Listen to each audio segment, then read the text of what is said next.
नमस्कार विद्यार्थी मित्रांनो, ओएसिस करियर पॉईंटच्या यूट्यूब चॅनलमध्ये आपलं स्वागत आहे। या व्हिडिओमध्ये आपण पाहणार आहोत MS सेट परीक्षा पेपर क्रमांक 1 साठी अत्यंत महत्त्वाचं असणारं प्रकरण म्हणजे रिसर्च ॲप्टिट्यूड, ज्याला आपण संशोधन अभियोग्यता असं म्हणतो। या प्रकरणावर आधारित आपण भाग 7 या व्हिडिओमध्ये काही सराव प्रश्नावर चर्चा करणार आहोत। या अगोदर आपण याच प्रकरणाच्या संदर्भानं 6 व्हिडिओ बनवलेले आहेत।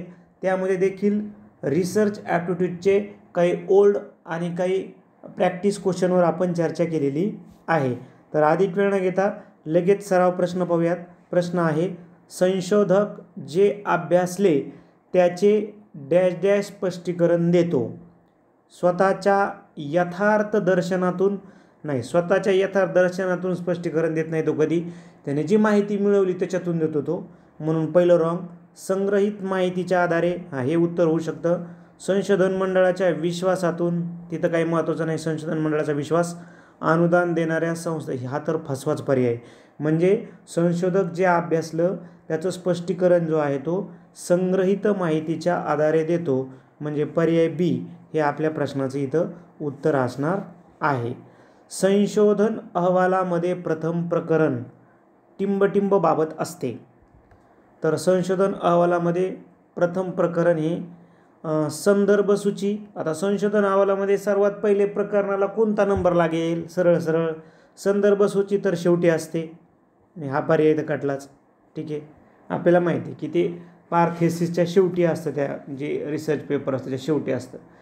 नमुना निवड हे संशोधन पद्धतीमध्ये येतं, म्हणजे हे फार तर हे तिसरं प्रकरण आहे।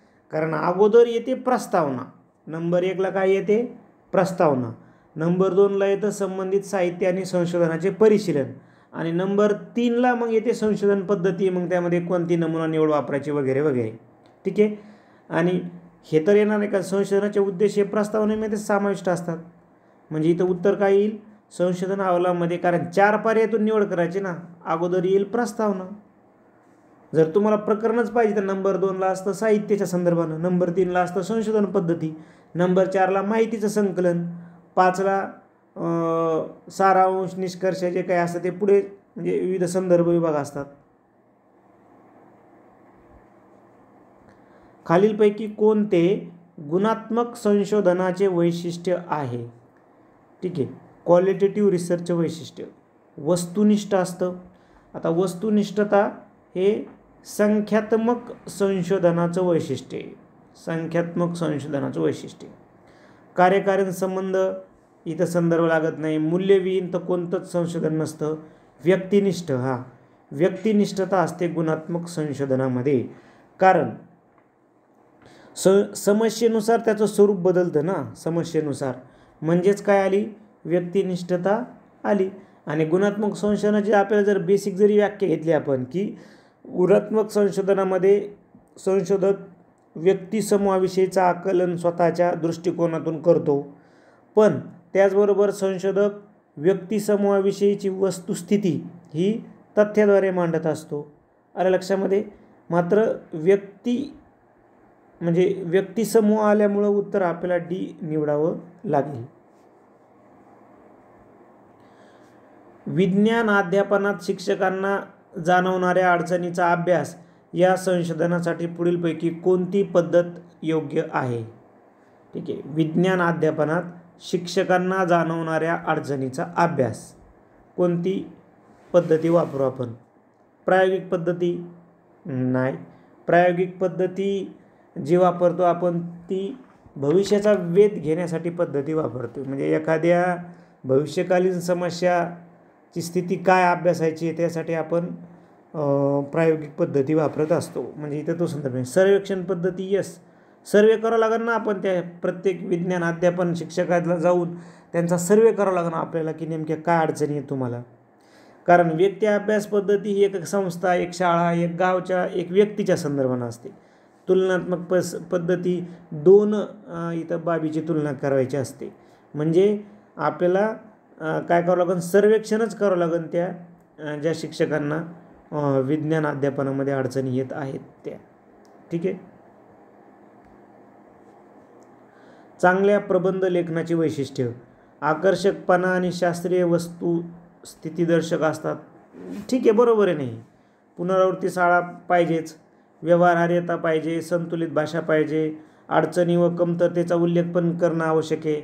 म्हणजे वरील सर्व विधाने चांगल्या प्रबंधाच्या लेखनाच्या संदर्भाने वैशिष्ट्ये आहेत असं आपल्याला समजतं. त्यानंतर हल्लीच्या काळात नमुना निवडीसाठी यादृच्छिक क्रमांक सारण्या वापरल्या जात नाही. त्याचं कारण आहे संगणकाच्या सहाय्यानं करणं आता ते सोपं गेलेलं आहे. संगणकाच्या अगोदर ही पारंपरिक पद्धती वापरायचे, मात्र आता ते संगणकामुळं सोपं झालेलं आहे. अशा पद्धतीनं आपण रिसर्च मेथॉडॉलॉजीचे काही क्वेश्चन पाहिले. आपल्याला वेळ मिळाला आपण कंटिन्यू या युनिटच्या संदर्भात देखील काही अजून व्हिडिओ बनवू. ठीक आहे. तर 15 जूनला जी सेट एक्झाम होती आहे त्यासाठी आपण एक सिरीज सुरू केलेली आहे, ज्यामध्ये तुम्हाला आम्ही 12 PDF पेपर देणार आहोत. आता त्याच्यामध्ये 4+ होतील, म्हणजे 12 + 4 एकूण 16 पेपर तुम्हाला मिळतील. ठीक आहे. यामध्ये तुम्हाला 16 PDF पेपर, त्याच्या आन्सर की आणि विश्लेषणाचे व्हिडिओ. कसं जॉईन करू शकता? फोनपे किंवा गुगल पे करा 98 23 24 71 91 आणि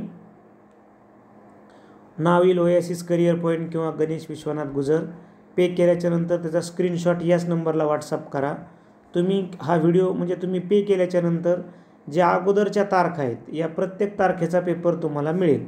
समजा तुम्ही हा व्हिडिओ 27 एप्रिलला पाहताय तर झालेले 11 पेपर तुम्हाला लगेच मिळतील, परंतु राहिलेले जे पेपर आहेत म्हणजे राहिलेले 5 पेपर म्हणजे 12 + आता हे 4 हे तुम्हाला प्रत्येक पुढच्या रविवारी एक पेपर मिळून जाईल. व्हिडिओ आवडला तर लाईक करा, आपल्या मित्रांना शेअर करा. त्याचबरोबर ओएसिस करिअर पॉईंटचं यूट्यूब चॅनल सबस्क्राईब करा. धन्यवाद.